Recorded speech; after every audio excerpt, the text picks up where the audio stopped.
Welcome everyone to Put Your Marketing Money Where Your Mouth Is. This webinar is designed to share with you how to prepare and manage a small business marketing budget for 2015. Victor and I are just excited about sharing this because we think this is really important. This is going to be so helpful to so many people when it comes to business and success. So we're going to introduce ourselves. I mentioned a second ago. But I'm going to tell you a little bit more about me. And let me pull up the next slide here. There we go. I am the Chief Inbound Marketer at Relaunch You, and Relaunch You is an inbound marketing agency. We specialize with companies that do business with other companies, and we specialize in helping them create a lead generation machine and a lead nurturing system with their website as the hub. So internet marketing is all about what I do, and I love it. But I have been partnered with quite some time now with a number of webinars, when we related to webinars, with Victor Clark, because I love his business. What they do is so complimentary, and I'm going to let him tell you a little bit more about himself. Okay, I am Victor Clark. I am the owner of Clark Incorporated, and like Marguerite says, Marguerite and Relaunch You are many things to us. They're a service provider, they're a customer, they're a partner, and we work real close with Marguerite on a lot of strategic things with our customers, and then from that, then we form the delivery of those marketing media for our customers. So we are your hub for managing the creation, distribution, and management of marketing media. And using Marguerite's help and our internal resources here, we market your business using print, websites, mobile sites, apps, promotional banners, posters, etc. And that's what we do here.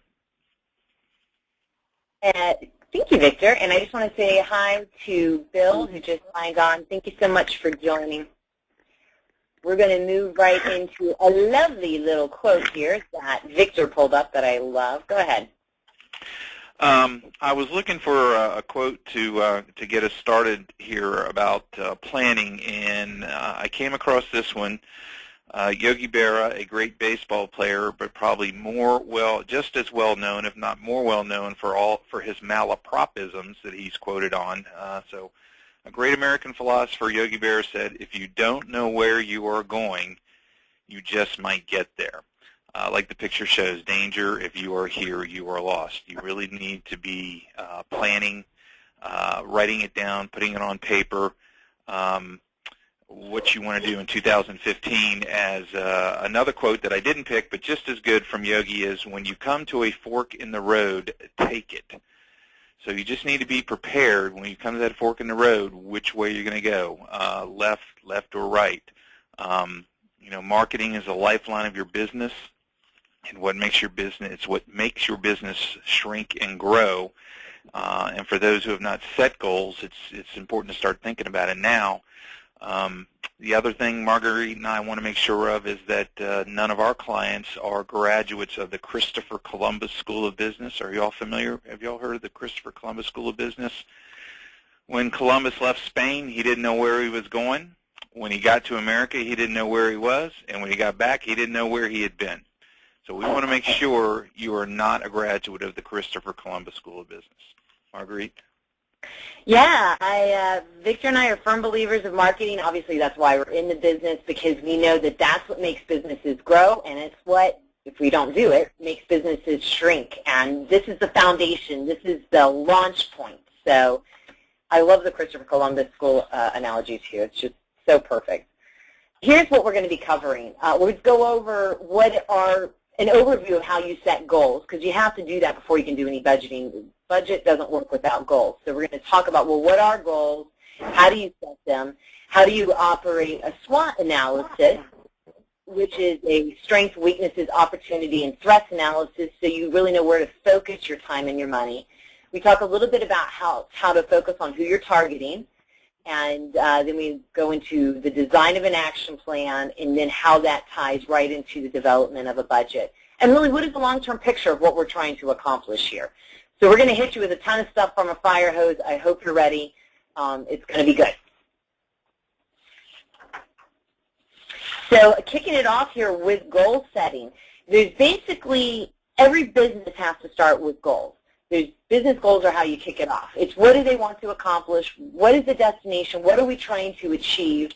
Often we're talking about goals that are revenue-based, sales-based, cost-based, quality, speed of service. Could be a ton of other things. I mean, I wrote down that I wanted a new office desk by the end of this quarter, which I guess I'm running out of time to go out and get, or certifications that I want to make sure that I'm certified in.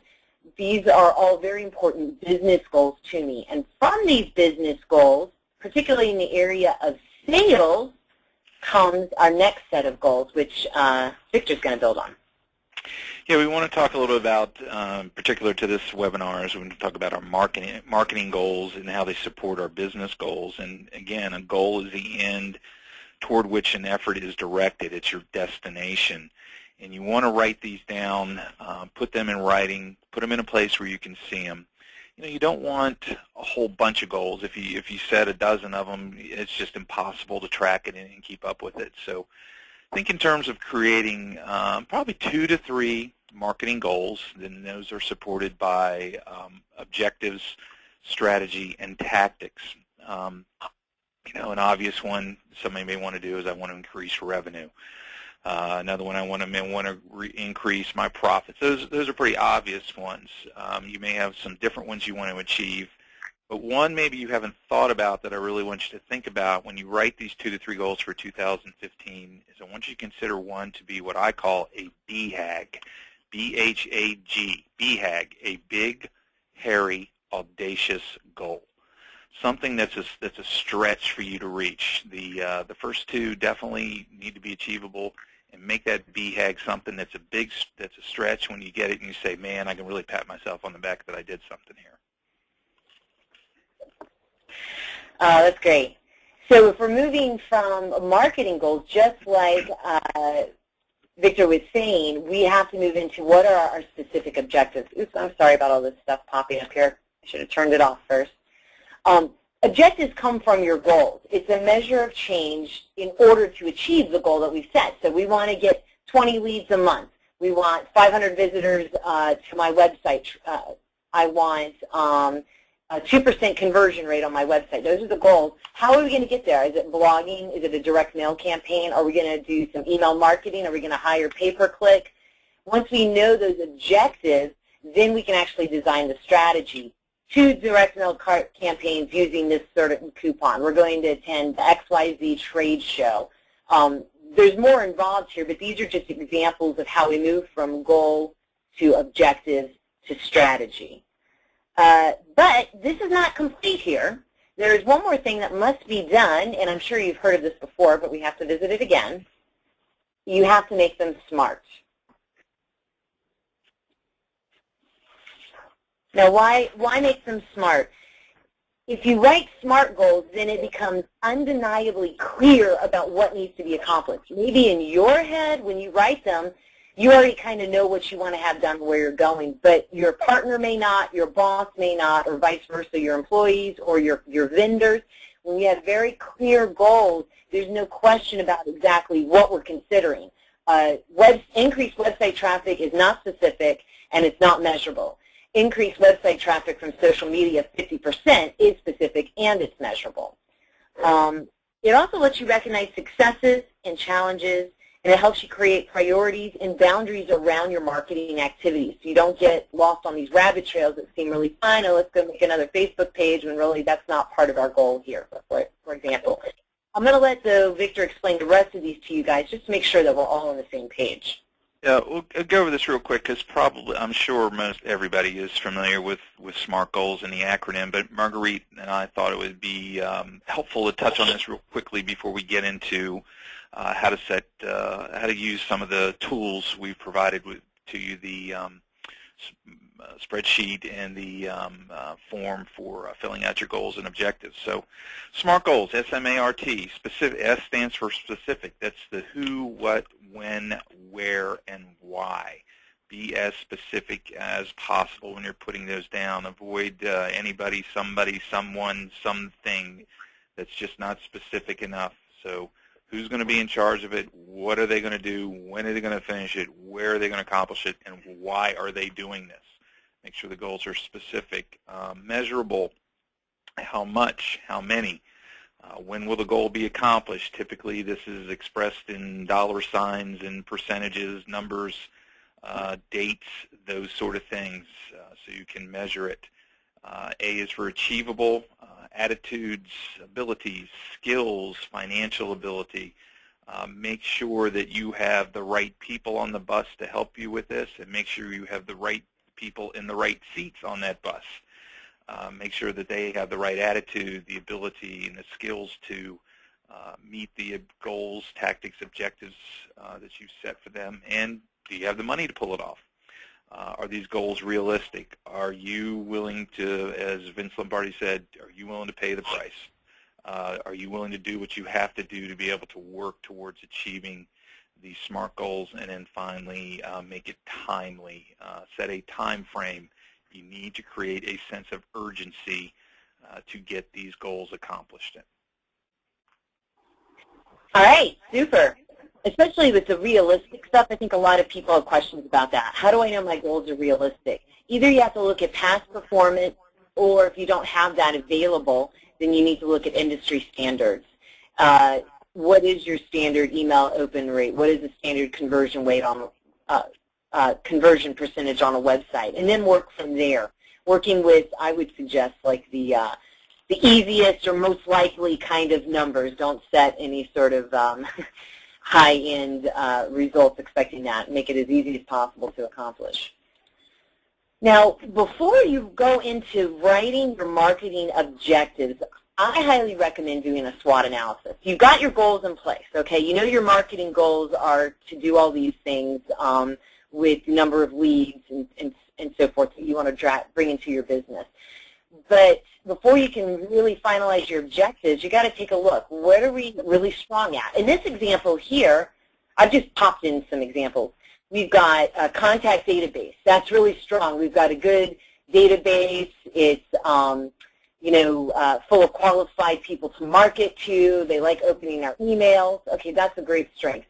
Jason on the team, he has really good graphic design. His stuff's really catchy. Everybody's very responsible and productive. Things get done. You know, we're good with our meetings. These are strengths. Possible weaknesses. I can't get really good performance data on our internet activities. Or Susan's responsible for managing marketing and doing all the selling, so she's limited in her time. Our website's really old. It hasn't been updated in the last 3 years. There's outdated information. So this clues you in a lot into that marketing objective. If one of the goals was to increase website traffic, obviously an objective would be to get the website updated, and because it's clearly a weakness here. Examples of opportunities might be something new in the future, a tool, an event, maybe it's a good vendor, a new employee. Those kind of things are good opportunities to capitalize on. And then threats could be the opposite, those things leaving. So those are some good examples of SWOTs, and I would say do it once a year, even every 6 months, and it's going to really open your eyes about where to place your priorities. You know, a point of weakness, Marguerite and I usually see with our clients is really a lack of understanding of their target market. So using a SWOT analysis should be a pretty quick, simple way to really understand your target. Use this, keep it simple, short, specific. She only had a couple bullet points on there, real short phrases. You can use this as a serious business tool, or if you've got some employees or coworkers or contractors helping you with this, use it as an icebreaker to get the discussion started. It's a great way to get people talking. Yeah, I went ahead in the slides there, so I apologize. But absolutely, you're right. This is don't spend too much time on it, but make sure everybody's on the same page, especially if you have to report to someone else about why you're planning to spend money a certain way. This SWOT analysis will help validate why you're budgeting your money and setting goals in a certain direction. Now, something that we often see with clients that we work with is their need to develop a better understanding of who their client is, who they're targeting in business. And we like to use something called a persona. And a buyer persona is simply just a description of who our ideal client is, but it's more than demographics. You can see that here. This is a fictitious description, but it's real life. Like, we actually give them a name, and we use the terminology like they're a real person. But besides information such as age and income and their job experience, we also look at what are their goals in life, what are their goals in business. You know, if we're doing B2B marketing, what are their goals in business? What are they responsible for around the home, with their friends, in their business? How is their performance measured? You know, either themselves and what they value or measured by other people. What kind of challenges from the outside or the inside will inhibit them from making changes that are positive, especially the changes that your company is bringing to them? What is their status quo? What are they going to live with? What are they going to deal with? Like, I think about for the Browns, you know, for IT, the status quo is I just deal with a crappy computer system or a crappy networking system and, you know, just do some workarounds until I really get to the point where I feel like I have to have someone come in or everything gets so dysfunctional I can't move my business forward. You know, depending on the type of business that you're targeting, you know, the status quo will be slightly different, but that's kind of things that I think of. But what's going to drive them to change? What's going to inhibit them from changing? And when we can answer their 10 most common questions in relationship to what I deliver or the business we deliver, and we'll know that we're going to be hitting a home run with them in our communications via blog or even just in the sales conversation. Victor, what would you like to add to this, your use of the persona? Well, we actually have two personas, you know, and some people actually may have a third. So you've got you don't have to create just one persona. You can create a secondary and tertiary, and then from there you can write your business plans, your content, and those things to what particular client you're looking for. And I think the biggest thing we found that helped us was, what are the 10 most common questions our buyer persona asked us, and what are our answers? And it's so easy to develop your goals in your marketing content using that. And this will improve communication within your business when you're working with multiple people and vendors, because they're going to say, well, who's your person you do business with? You can be like, here, you know, here's a piece of paper, read it, and they get it. You know, it's right there. And it helps you formulate your marketing strategy, like Victor said. When we understand this kind of information, we know what sort of social media they're on. We know about their time limitations or challenges. You know, we need to be writing about the technology that they're using day to day so that we can make sure that we're delivering our marketing media through that. I think I hear a question. Yes? Well, actually, I was going to pause and see what questions anybody had. You're welcome to type it into chat, or you can pipe up there on the phone. What questions do you have so far about the persona or about SWOT?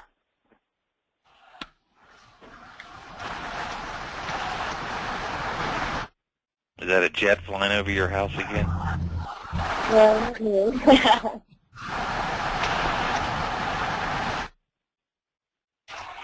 if you've got the loud noise in the background there at your place, just go ahead and mute your phone. That would be helpful.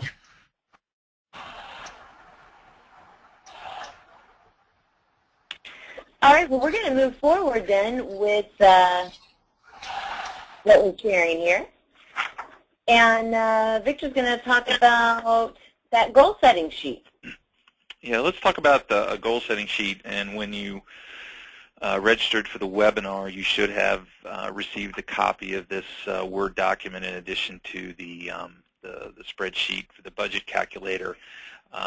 This is an example of a goal-setting worksheet that we have used here 15, 16, 17 years to plan the upcoming year in our office. And what you got is you should have a blank form, and I would just make multiple copies of that as many times as you need necessary to create your goal-setting plan for 2015. You know, we talked a little bit about 2 to 3 goals, no more than 3 definitely for the year. But then you may have multiple objectives to support an individual goal. In fact, you may have probably no more than 6, but anywhere between 1 to 6 objectives to support a goal. So if your goal is to drive 25% more qualified marketing to the website, one objective is to blog 3 to 4 times a month. Make a copy of that sheet and then say objective number 2 is maybe to publish content quarterly, an ebook or something like that, to try to drive more leads to your web page. So you can have multiple objectives to support a single goal. And the same applies to strategy. You may have multiple strategies supporting an objective that supports the goal. So for goal number 1, you may have 2 objectives and 3 strategies to support each objective. So you'd have a total of 6 strategies to reach your goal of 25% more marketing qualified traffic in there. Does that kind of make sense?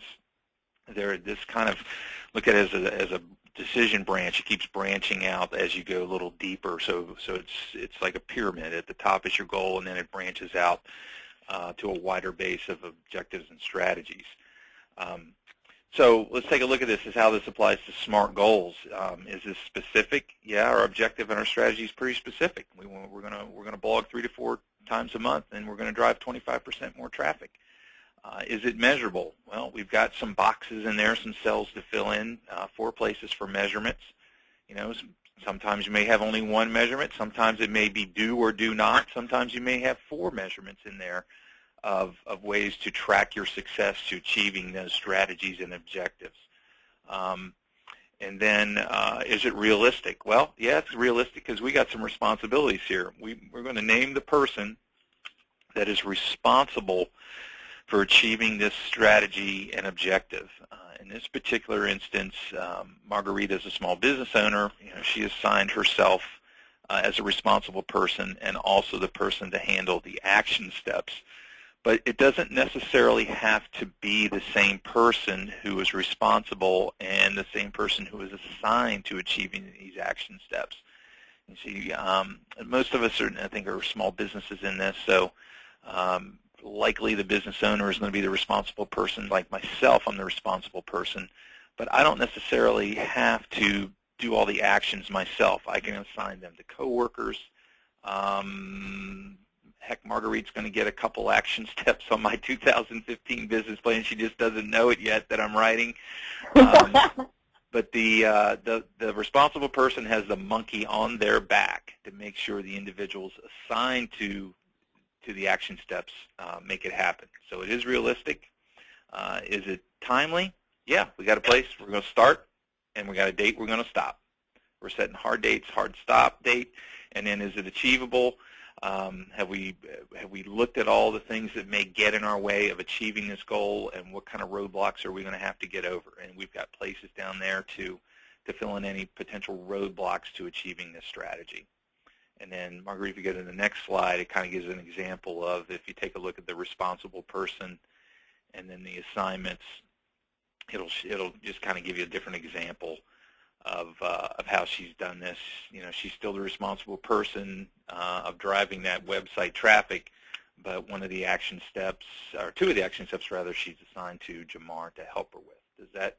I'll stop here and see if anybody's got any questions. If this is kind of clear as to how you fill out this form and people understand the difference between the definition of goals, objectives, strategies, and tactics. Please type in your questions. That would be helpful. And you should be seeing a little thing pop up on your dashboard for GoToMeeting. Little messages coming up. That's where you can type in yours. Everybody will see it. We'll see it too. And that will make it easy for us just to read your question and verbalize it back. Just to add on to what Victor was doing here, so you can see that this is a second objective to the same goal on the prior one, but this second objective is talking about qualified social media traffic with a certain number or percentage.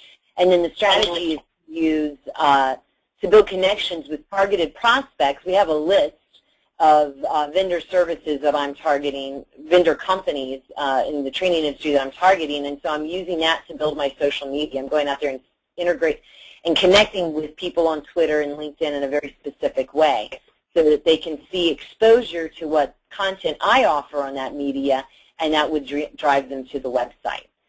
So that's some examples about this. Now, if this is sort of like, wow, I don't know if I can figure all this out, then this is a good point to get some people that specialize in marketing to help out. It's okay. If you get a rough draft started on this, that's better than nothing. No one's expecting you to fill out these things perfectly the first time around. And I think Victor can speak really well into the level of effort you should expect on this. What do you do, Victor? How much time? Yeah, this is going to take a couple weeks to get done, to sit down, write a rough draft, then bring in all your stakeholders, whether it's your boss, your employees, your coworkers, maybe it's an outside service consultants, marketing consultants, a CPA, something like that. I usually allow myself about 4 weeks to get this done and just continually revise this. And really just think about it, it's not going to be perfect. You're never going to get everything exactly right, but implement now, perfect later. Get it going now, implement it, and then worry about perfecting it later as the time goes on and you start to get some hard data. That's perfect. So just to recap before moving to the next slide, what we've done is we've outlined our business goals. We know what they are. They've been communicated to us. We have written our marketing goals that support the business goals, and we've done a SWOT analysis in order to create the most relevant objectives that will support our marketing goals, and we have listed the strategy we're going to use. Because we've listed a strategy, we know the people that we need to get involved, how we're assigning them. You're going to find this is critical to budgeting. You can see that. I have to know how much money I'm planning to pay Jamar to do this work, right, in this example here. And I have to know exactly what he's working on, and he needs to know that too. And this is information I share with Jamar because he needs to know my goals and he can understand the level of relevance this is in terms of the role that he plays. Yeah, and well, going back to sharing this, once you go through all these 4 weeks of blood, sweat, and tears and hard work of getting this done, don't put this in a drawer and then look at it again on December 31st, 2015. Pull it out, leave it at a place where you can see it, constantly review this, at least every 30 days. Sit down and review this with all your stakeholders in this, and update as it goes along, and give yourself permission that you're not actually going to meet all the goals. It happens sometimes, but the worst thing you do is spend all this hard work and then shove it in a drawer and don't look at it again for 365 days later. Yeah, pull it out every month. Yeah. Definitely. Okay, so let's see. What we're going to talk about here just briefly before we go to the next tool is just a concept that I want to make sure everybody understands because this plays a role in how you use the tool. All marketing has campaigns. You're probably very familiar with that term. What exactly is a campaign? It's a set of marketing activities, often like a strategy that we just talked about, to accomplish a specific goal. So when you look at campaigns, you're going to look at two different kinds. There's your short campaign, and this is very common in small businesses. Short campaigns mean they don't last very long. A matter of weeks, maybe a month, that's about typical. When you do short campaigns, you usually have a bunch of money that you might be putting into that to kind of blast it out there and get it moving. And there's some additional costs. Maybe if you haven't planned your short campaigns out ahead of time, a lot of people pull it out of their cash flow. Usually you get fast results. We're looking to boost sales immediately. Short campaigns are always spaced apart. They're not typically back-to-back. You may or may not repeat it depending on how successful it is, or you may not be able to repeat it until next year, until next Christmas or that holiday season that makes sense, or that time of year where there's special events going on that's a chance for you to capitalize upon. So that's kind of a description of short campaigns. But what's more important that we have to keep in mind as business owners are ongoing campaigns. This is stuff that's done every month on a regular basis. And it's usually a monthly schedule. It could be a weekly schedule even. Regular activities. It's always reviewed and improved. And it usually builds equity in marketing. Very well-known ongoing campaigns would just be what you're doing on social media, for example. And or blogging. That's another good example of we're not going to just blog for 3 months and then stop and then 3 months later start it again. We want to do it on a regular basis because we're building equity in our organic traffic to our website, we're building equity in our social media reach as we continue to expand that on a regular interval with a regular strategy or approach. I think probably most small businesses are probably more familiar with the short campaigns, a little short burst of energy where you've got the holidays, you've got an event, oh, I've got some excess inventory I got to move. But we need to focus more as small businesses on is the ongoing campaigns, which is where that word planning document in the spreadsheet, budgeting spreadsheet you're about to see really helps you. It's the ongoing campaigns that really drives the growth of the business. And, you know, in this short attention span world of MTV and 140-character Twitter bursts, it's hard to get people to wrap their head around ongoing campaigns. But that's really the most important thing that a small business can do is these regular activities to continue to drive top-of-mind memory with their customers and build equity with them.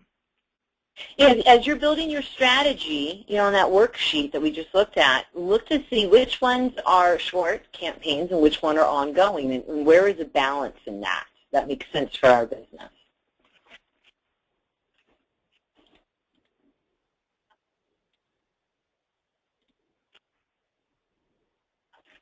All right, we're almost ready to look at the budget. There's just a couple more things. Okay, so, well, we're not Christopher Columbus. We know where we've been. We know where we're going. We know where we've been. We know where we were when we got back. So we've done that. Now we need answers for do we have the cash flow to achieve these goals? If not, do we need to get more capital? Or if the answer to that is no, then maybe we need to reevaluate our goals a little bit. So now that you've got it in writing what you want to do, now let's go to this budgeting spreadsheet and see, do we have the funds to support what we want to do? And Marguerite's going to go through that here, but I just kind of want to offer up a quick note to everybody when you're using that spreadsheet. Please make a copy of it and save the original, and then use your copy to do your calculations in. Only fill in numbers where the cells are highlighted in red, because if you try to fill in a number in a cell that's not highlighted in red, you may blow up a formula which destroys the spreadsheet. So make a copy of it, keep it for safekeeping. If for some reason that it does get messed up, let me or Marguerite know, and we'll send you a new copy of it. And use this calculator. You can work both forward and backwards with this. You can have a starting budget and say, I know I got this much money. How do I want to allocate it? Or you can work backwards and say, I know I want to achieve this goal. How much money is it going to take me to get to that? So with that being said, I'll let Marguerite jump in and start kind of guiding you around how this spreadsheet works. All right, so the spreadsheet covers the whole year, and some people like to plan for the whole year. Some people like to plan quarterly or every 6 months, so you can do whatever works best for you. I love doing the 12-week year. That's my approach. I do things quarterly, but I do want to track what happens all year. So using this both as a forecasting tool and then also looking at past performance is really helpful. You can type in your starting budget up here at the top, or if you don't know what it is, you can leave it blank, and it's just going to total it up here, how much has been spent and how much is remaining. I plugged in a bunch of numbers, and you can see that if my budget was $16,000 and I typed in a bunch of numbers that equates to about $15,000 and some change, then my budget remaining is $161. Now, if I come over here under the month of January, and you can see I've allocated for salaries. This is what we are tracking how much money we're spending on staff to spend their time on marketing. And this is really important to get the big picture to understand the cost of acquiring a new customer.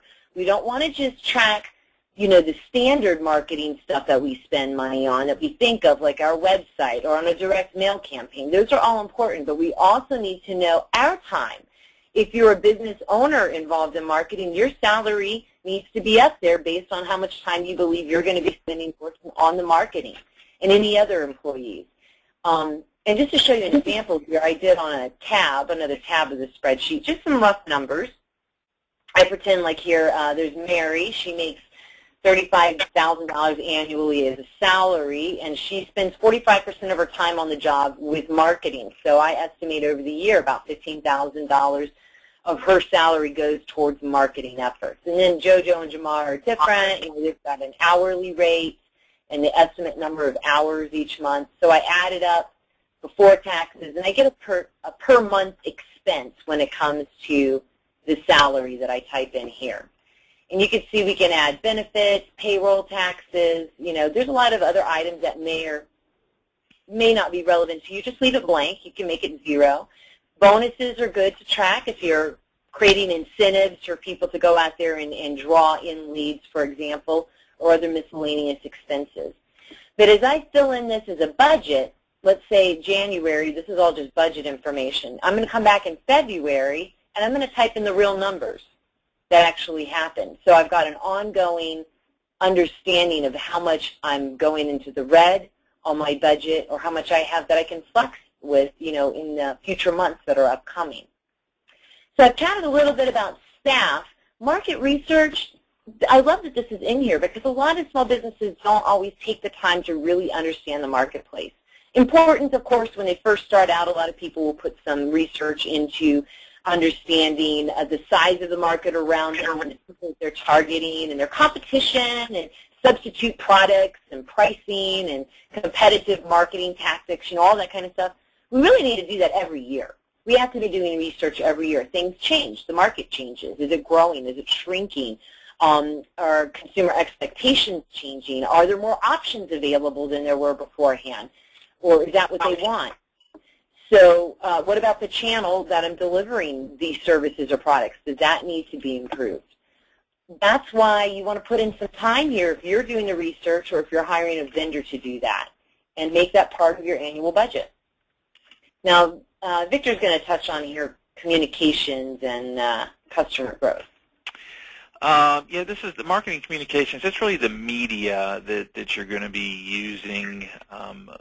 Typically, probably most of these are going to be outside costs of things that you're going to have to spend to get your message out to your customers. Maybe you need to hire a firm to help you with branding or your website optimization and monthly maintenance. Plug that in. If there's a monthly rate, you can plug that in, obviously 12 months all the way across. You may use email marketing software as a service out there, or a sales or something like Salesforce to help track you with your sales and your follow-up and those sort of things.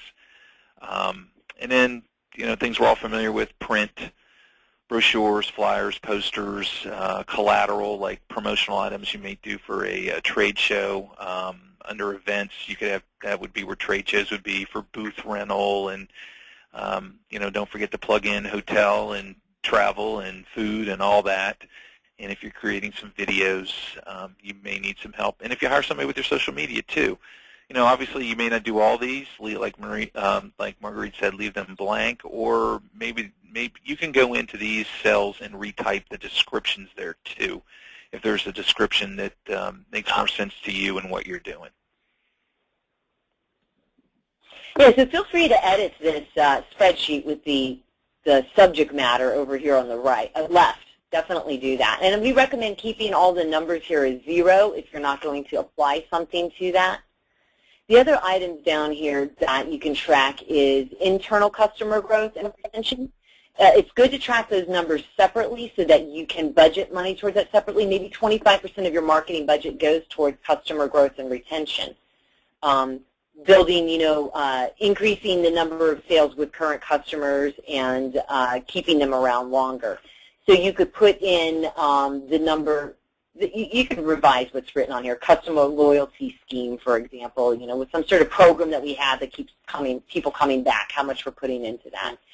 And it's also good to separately track agencies that you work with or outside vendors. So up here, marketing communications are going to be more of the money that you're spending in-house on these tools, but if you're outsourcing, go ahead and make that a separate thing so you can understand expenses in-house versus what you're sending to other people outside. And then you can look at your balance overall of your marketing and get an idea about inside, outside sourcing and what makes most sense, because you might be able to get more from in-house sourcing with the salaries up here and the cost here, or it might be better to get that expertise from the agency. But I love the way the spreadsheet is set up. You can get the year-end totals on every line item. You can also get the monthly cost totals. If you come down to the bottom, though, here's the grand total. I know this is what I budgeted every month cash-wise that I need to be prepared for in my business to pay for. And, of course, there's your grand total right there that pops up to the top. So this is the first page of the spreadsheet. There's a couple other pages on here you might find of interest, though. Yeah, there's a couple of tabs on here, and I will say just the tabs are not linked to each other. They're all individual tabs. So these last three tabs are kind of, if you're doing some quick calculations on maybe some campaigns or some events or something like that, use the marketing budget tab, the one Marguerite just went over, for your overall budget. But if you've got, say, for example, a trade show that you're going here, you have, let's call this an individual campaign, and you're going to a trade show, and you need to know the salaries of the people that are going to be working there, their hourly rates, et cetera. Plug those numbers there into the red shaded cells. And then under marketing communications, kind of take your best guesstimate, use previous history of the number of people maybe you're going to send an invitation to, direct mail invitation to your trade show, what it costs to put all the cost in there to produce, print, postage, mail house. Maybe you're going to put a premium in there, total cost of direct mail presence. You know, maybe you've put a premium in there to entice them to come in or something like that. And what it will do over on the right-hand side under the campaign return on investment calculator is let you know, is this particular event worth my time? In this case, just some hypothetical numbers Marguerite and I typed in. It shows, yeah, it's a positive number. We get a 19% return on investment for this particular campaign that we're doing. You know, 19% may be awful for some businesses. It may be great for others. It just sort of varies and depends on the business that you're in. If you're selling a high-ticket item, 19% is probably not so good. But if you're selling something that moves pretty quick and fast, a product that moves quick and fast, 19% could be really good. So that's just a quick way to calculate possibly a trade show. The general ROI calculator, the next tab down there, Marguerite, if you want to click on that. Oh, could I hit on the ROI calculator here really quick?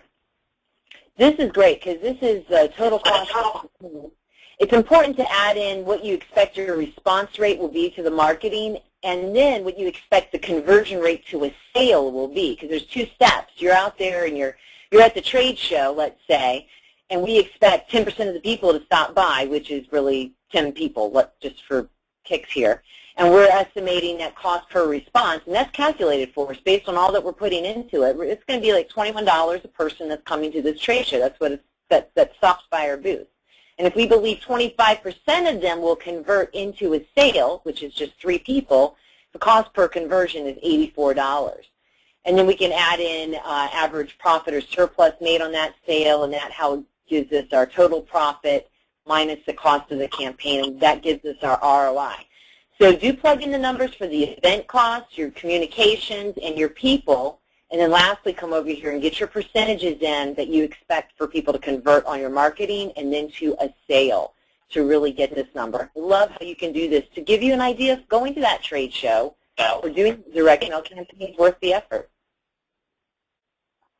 And it just lets you know, we keep using the trade show example. This is not just for trade shows, but it does work well for. Yeah, that was just an example we're using. And here's another ROI calculator.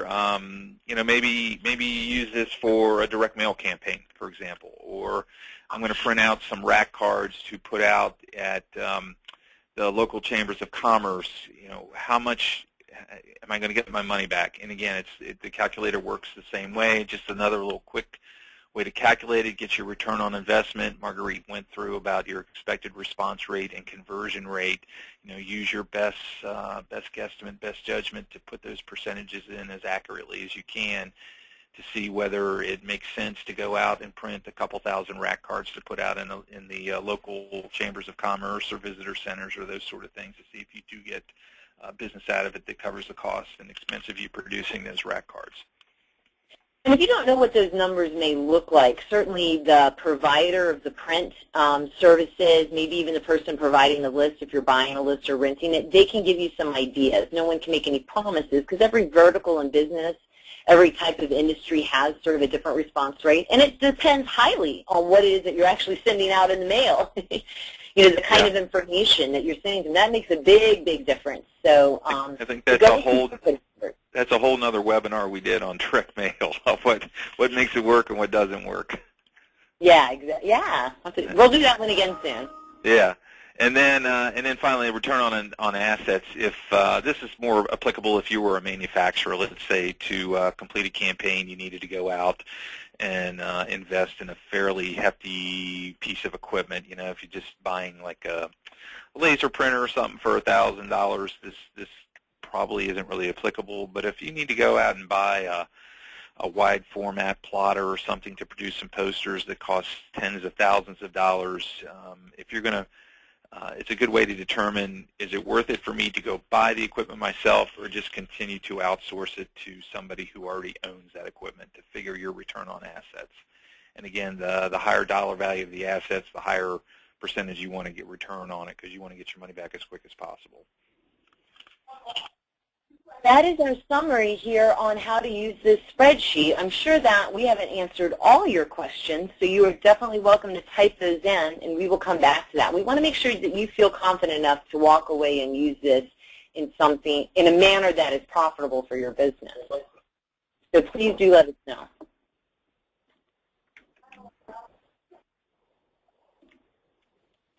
All right, so what's the end game in all of this? I mean, Victor and I just shot out like about 1 billion things for you seemingly to do. Why put all this effort and thought into the marketing other than the fact that we want to see our business succeed, right? Well, what are we ultimately looking for? What's our takeaway?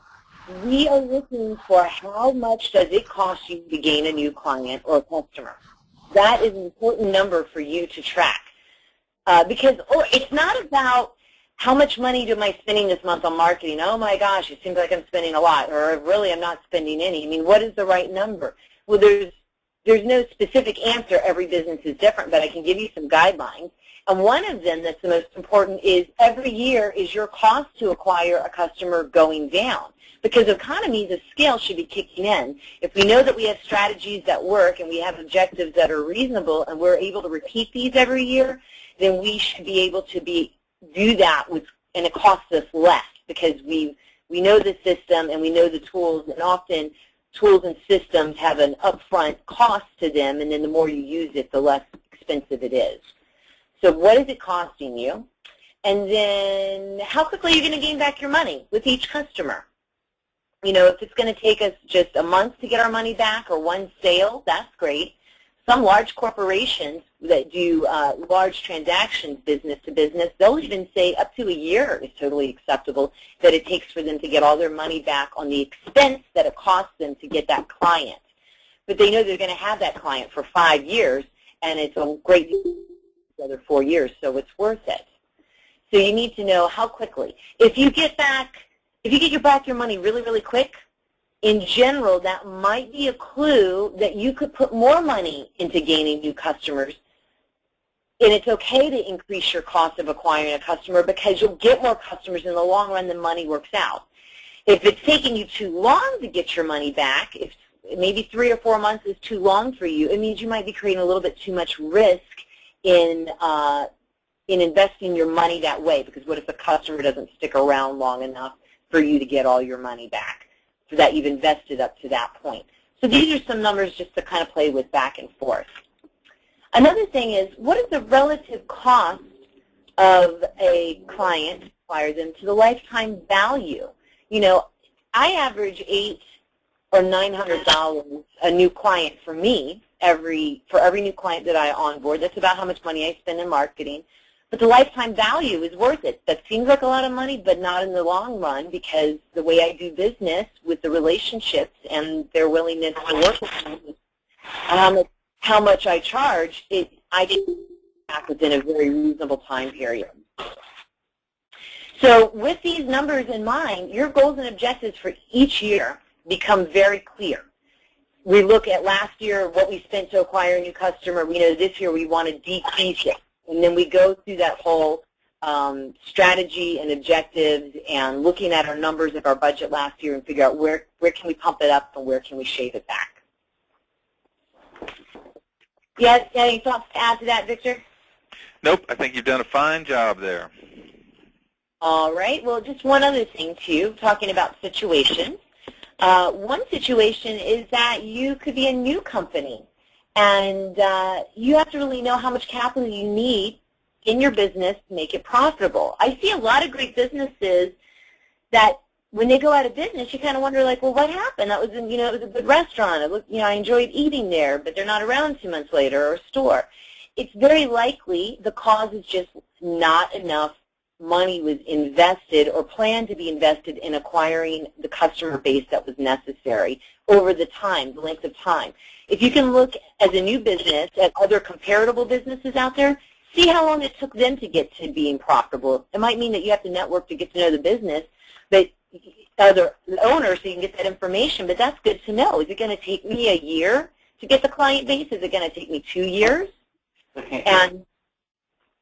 And so that's something to remember when you have a new company. Also, mature companies, if they defer maintenance on their marketing, they just don't do very much for a long time. Their website gets old. They don't build their email list. They're going to try to get that on track. It's going to cost them a lot of money. It's going to have higher cost of client acquisition for a while until they get that machine rolling again. And then companies that have an aggressive growth plan will tend to spend client acquisition until they get to the stage where they know, I've got the number of people coming in the door as regularly as I want to. This is the size of the operation I want to maintain. And then just remember, new markets, new products, anything that you're trying to pursue as a company is always going to have additional costs because there's just so many unknowns and things that you have to work through, or you really just have to put more out there to get the exposure that you need. So if your business is changing a lot in services and products, then expect to be spending a little bit more on marketing than if you stayed the same. So it's not about monthly costs. It's about what is your company's strategic future. Where do you want to be in 5 years, and are you willing to invest now to make that happen? One thing I would add here is that, of all the things we put out here, that I wish there was a magic bullet we could give to everybody, bottle it and sell it, and we'd all be millionaires. But there is no exact formula here. It varies for everybody. You've got to give this time to work. Don't give up on this. Don't do it for a month. Don't do it for 3 months. Give it at least 12 months. Tweak it. Go back. Try it again. Keep tweaking. This will work if you stick with it in the long term. And you can't do it alone. We talked a little bit earlier about needing stakeholders to get buy-in. Make sure you include everybody in this, that you really need their help and support, and get their agreement to help you. If you can't get all the help from the inside, either above you or below you, go get some outside help from a CPA, business coach, marketing firm, etc., and delegate. And you saw in the form there how you can delegate responsibilities to people to get it done. Don't forget, it's still your responsibility to make sure it happens, but you can delegate the actions that need to be done to make it happen. And then don't ignore your hard work. Don't stick this in a drawer. Leave it out where you can see it. Review it regularly. If you have monthly or quarterly sales meetings, pull it out, look at it, rewrite it, tweak it, redesign it, adjust it, but be realistic. Give yourself permission to miss some goals. You're not going to get all of them, but it's better to do something than nothing. Implement now, perfect later. Marguerite? Yeah, my calendar's popping up here. All right, so we are going to leave you guys with some more resources. Other than the 3 documents that you've already been emailed, the spreadsheet, the goal-setting sheet, a template of how to write a persona, We also would like to share with you a marketing metrics ebook from me. It's what you, if you're the boss, should care about, or if you have a boss, what they actually do care about so you can speak their language. Goes into more about that stuff I talked about with client acquisition and, lifetime value of a customer, things like that. And from Clark Incorporated, they have a fabulous book that they've created called Managing Marketing Media. It's designed for the non-marketer, the person who has to do it all and figure it all out. And these two things put together are going to make you a very smart person moving forward along with the tools that you got today. So I'm going to respect our time because I know it is up. We have executed 1 hour here. I hope you have enjoyed it. I know Victor and I have very much enjoyed sharing this. And look for an email as a follow-up from us with a connection to these resources and a video on recording link to this so you can watch it again. Great. Thanks. Thank you, guys. Bye. Bye-bye.